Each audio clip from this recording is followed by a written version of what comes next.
full kitchen for you to use. I always recommend bringing snacks, drinks, anything like that that y'all want to do during the day. Just nice for the girls to be able to come through and kind of have some snacks while they're getting ready. And of course a full fridge and freezer for y'all to use. Okay. I don't recommend this for catering just because you don't want a bunch of servers in and out right before ceremony takes place. It's usually a little crazy in here, but they come with everything ready to go. Even though we don't have a catering kitchen, you would just need to let them know that if you were to book with us. Okay. Back here is the bridesmaid's room. Does she have a big wedding party? She's gonna have like 5 or 6 girls. Okay, so, not enough seats for everybody, but not everyone gets their hair and makeup done at the same time. So it's just nice for them to kind of have a little space for hair and makeup, and then they have a spacious closet for dresses and bags. Okay. And then, of course, most of the time, bride will get hair. You want to get in the video? I neither do I. I was like, I don't even have my face on today. Most of the time, here's some space in here. Lots of good lighting. Okay. And then a little toilet over there. And then we also have another restroom back here for the bride. But this would be her room. So plenty of space in here for her to do touch-ups. 3-way mirror with a pedestal. And then in here is going to be her closet. Watch your step, it dips down. Hang your dress, plug for a steamer, and then she has her own restroom with a shower, sink, and toilet. So a little bit of privacy for her. Oh, okay. And we had a wedding on Tuesday, and so the venue gets cleaned tonight, so I apologize about that.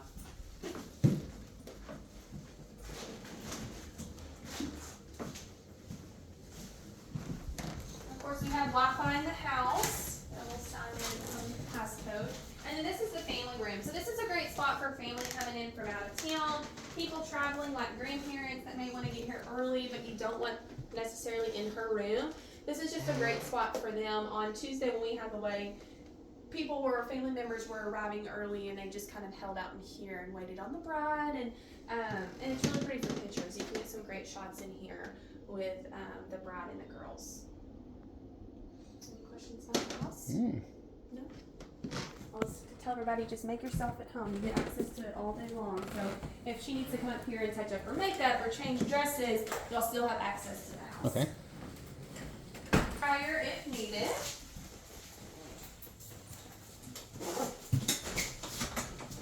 Sorry, I locked myself in here.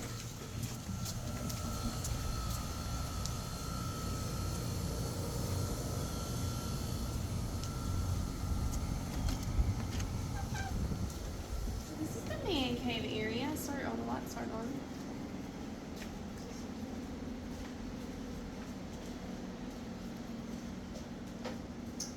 Every time he blows on the driveway, the lawn guy just left. Makes a mess in here. I'm sorry about that.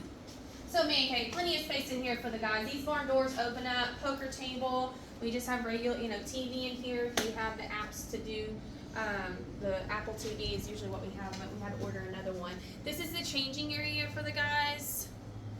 Rods for them to hang their suits up, and then you can close that curtain for some privacy.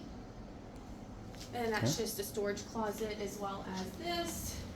And then back here is just kind of their kitchenette area. Cool little photo op.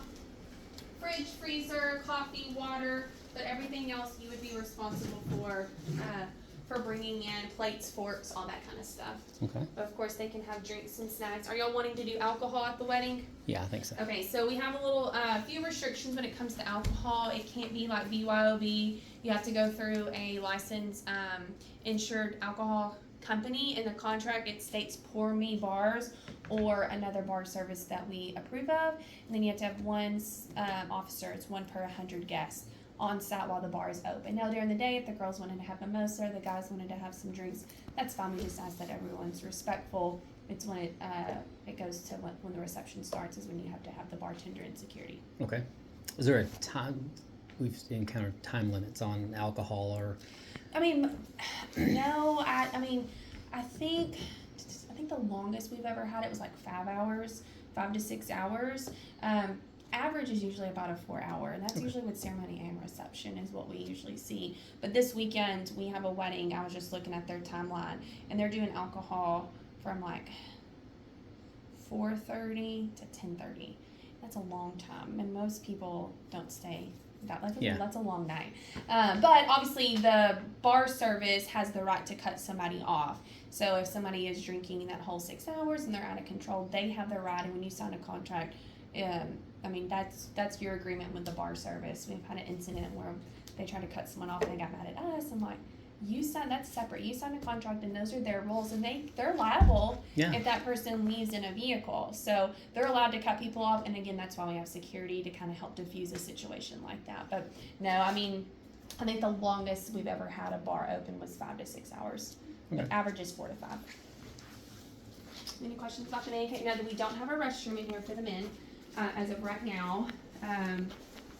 We haven't in the last almost 8 years, but there is a restroom trailer down there that I'll show you, and that's for the men and the guests.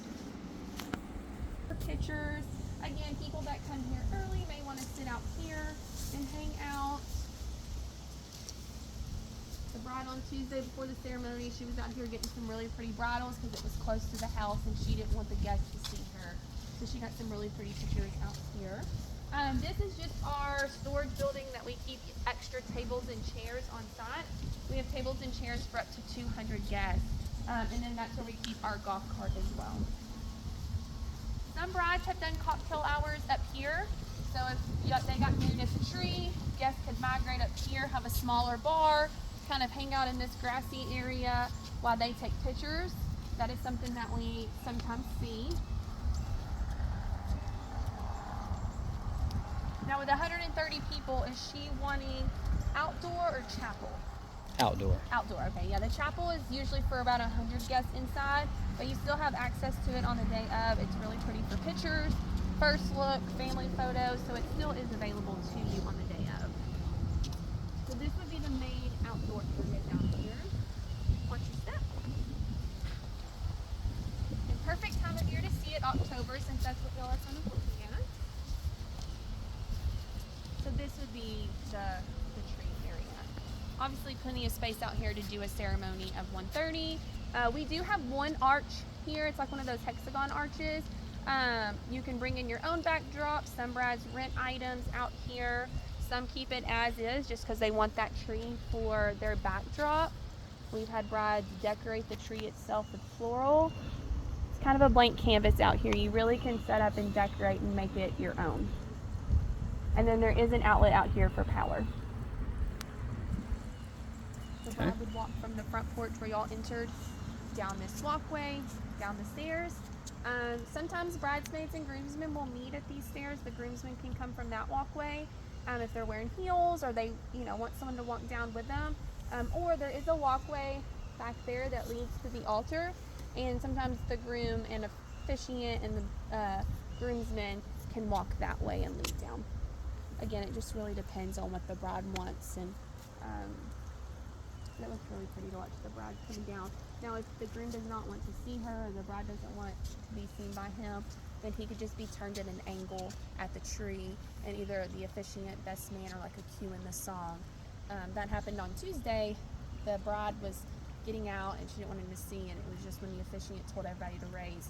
That was kind of the groom's call, or he knew to turn and look at the door. So, but really pretty out here. And then back behind us is going to be the reception area.